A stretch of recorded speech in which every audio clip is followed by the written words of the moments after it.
We welcome you to Phillies Postgame Live. Ben Davis, Michael Barkant, 6-5 Seattle in 10 innings. And it's pathetic. This is not the same team we have watched prior to the Dodgers sweep, prior to the All-Star break. This is not, you're not watching a playoff team right now. They are a playoff team in name only. They're thankful that the Braves lost and the Mets lost, so they retain a 5-game lead. But Ben, you know, you can't rely on anything with this team right now. It really is pathetic. They got a 5-0 lead. And the relief corps, which has been one of the strengths of this team, abandons them, starting with Hoffman and ending with Estevez, who was pretty good the inning before. 26, 27 pitches. I don't recall how many he threw, but I don't know what you think he should have been. It just lost his way. Lost the zone. Yeah, he lost his zone, and he also lost his slider that had no breaking ball and goes with a fastball for that last pitch. And unfortunately, it's a ball 4 to Haniger. But this is one of those things where you have a 5-0 lead and you see it vanquish. And then you see the relief crew come in.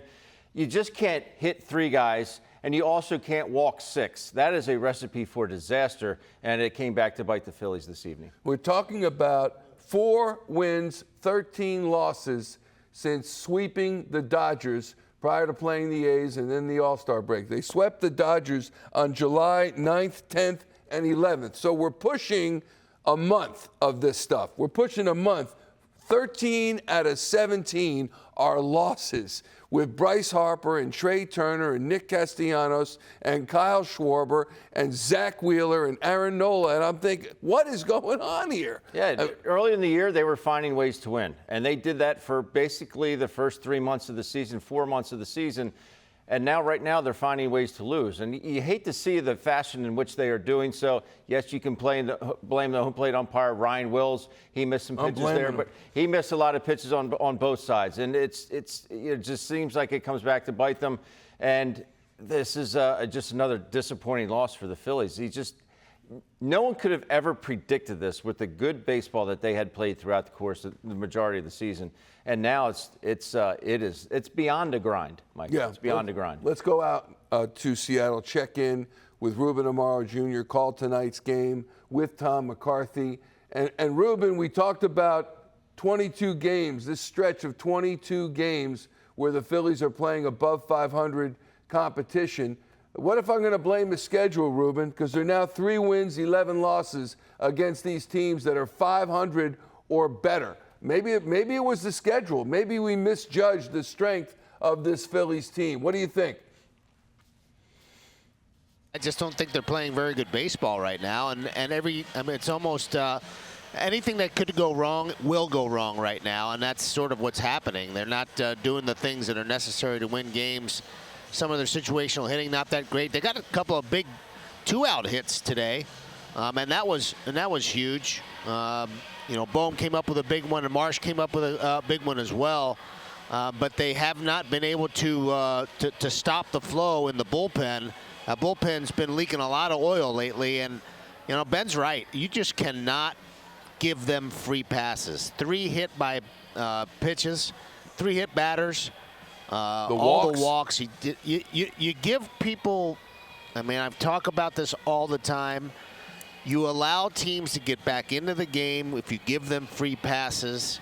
Too many free passes today, and really uncharacteristic of a guy like Jeff Hoffman. I know he came in early in this game, but something he typically doesn't do. He's been just so good and so consistent. But again, I think it's one of those stretches. This is one of these stretches where, like, anything that could possibly go wrong is going wrong, and that's one of the reasons why they're losing these games. They're not getting the situational hitting down. They had opportunities on many occasions with man on second base and nobody out. You got to move runners. You absolutely have to move runners, and when you get a man on third with less than 2 outs, you got to drive them in, and they're just not doing that consistently. And it's just, a myriad of things that are going on right now at the same time that are kind of doing them in. Rube, I'm seeing these pitchers right now. It's almost like they want to be the stopper, but they're trying too hard to do so. And they're just overthrowing. They're losing command. That's what I'm seeing out of these guys right now. Is that what you're saying? Yeah, it's almost a little bit like what you're seeing with the guys at the plate. They're trying to do a little bit too much, and when you try to do it, you feel the tension. Try to do, try to bite on that slider just a little bit more, or you try to, cut that fastball loose because if you feel like if you make one mistake, it's going to be disastrous. And I think you're sort of seeing that not just from the guys who are hitting, but you're also seeing from the guys who are on the mound, and that's sort of a recipe for disaster. They're not allowing themselves to just be themselves and let the ball fly, let it loose, play as loose as possible. And this is stuff that sort of happens. Ben, I'm sure you've been part of slumps where people just try to do a little bit too much, or do something extra to try to get something done. And the game doesn't come loosely, it doesn't come freely, and you end up making some mistakes and not getting the job done. Ruben, 3+ weeks ago, everybody was playing for second place in the National League East. The Phillies now clinging to a 5-game lead over the Braves and the Mets. Would you say that this division is maybe not wide open, but certainly it's there to be taken? Well, I'd rather be in the position that the Phillies are in than anybody else's position. I mean, again, this is a super talented team. They have not played great baseball. There's no question about it. They haven't played very well at all lately, and it shows in their record as of late. But I'd rather be in this position. I mean, you're telling me that we'd be in the early part of August and have a 5-game lead. I'd be pretty darn happy with it if I was the Philadelphia Phillies at the start of the season. So, they're still in a really good position. They're not playing good baseball. This is not championship caliber baseball. They're obviously going to have to play much better baseball to continue to, keep that lead here in the NL East and to put themselves in a really good position for the playoffs. But I'd rather be in this position than all the other teams. I would too, my friend. But talk to the fans who are freaking out, frankly, who are tired of hearing from Rob Thomson or us. They're going to be just fine. Don't worry. It's better now than in September. But let me tell you, you might not get to October if you don't fix it real soon. Can you assuage the fans' psyche? Well, it's tough to do because they're just not playing good baseball. I mean, we have to be honest with ourselves. They're not doing the things that you would expect from this team. I don't think that this ball club was as good, perhaps, as their record was in the early part of the season, and they definitely are not as bad as they are playing right now. I think this is a really talented ball club. I will say this, and I believe this in my heart of hearts. It is a super talented team, the most talented team, I think, in the National League. They are not playing talented baseball right now, and that's the reason why they're losing. But this is a much more talented team that we're seeing out there on the field, and the hope is that they figure it out, relax enough to get back on track, because it needs to be done. Otherwise, it's going to be a tough go in October. You're right about that. That is a tall order. That's a great quote. Relax enough to get it back on track. Ruben Amaro Jr., great analysis. As always, we appreciate it. Thanks so much. I feel the same way, but I just can't figure this thing out. All right, Ben Davis, let's take a look at the standings right now. And the Braves and the Mets both lost, along with the Phillies tonight. So the Phillies, I mean, maybe any other year you'd be saying, they're up 5 games. Are you kidding me? It's fantastic.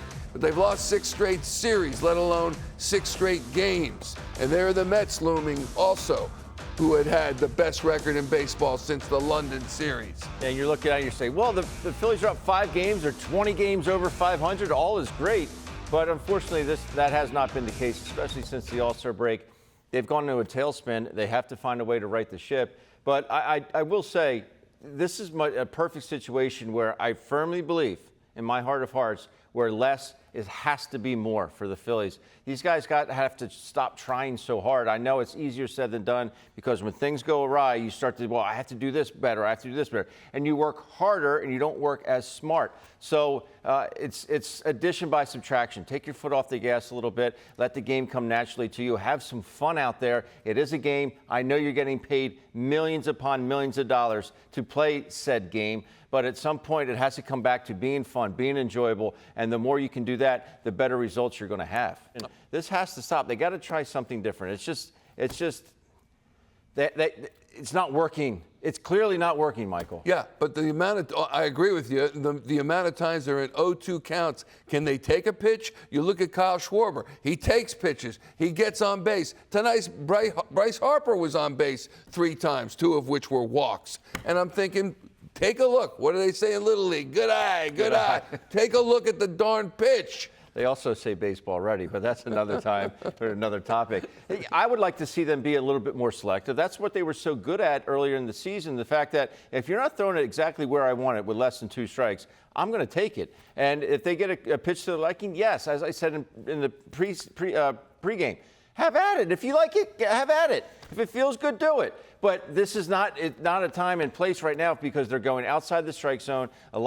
It's no coincidence how these right-handed hitters are getting pitched for the Phillies. It's everything. Fastball away, breaking ball away. If I were a right-handed hitter right now, I'm giving the inside part of the plate to that pitcher until I get to 2 strikes because everything is away, away, away, away. If it does happen to come in, it's by mistake, Michael, because that's the only way they're getting a pitch inside right now. I would be diving out over that plate trying to drive pitches to right center if I'm a right-handed hitter. Lefties are going to get a lot of split fingers, a lot of change-ups, especially behind in counts. Maybe something they can look for as well, but they're going change-ups down and they're going fastballs at the top of the zone. We heard during the broadcast how that Kyle Schwarber, Bryce Harper, Austin Hayes, they were all out throwing on high-velocity pitching machine before the game today in early work.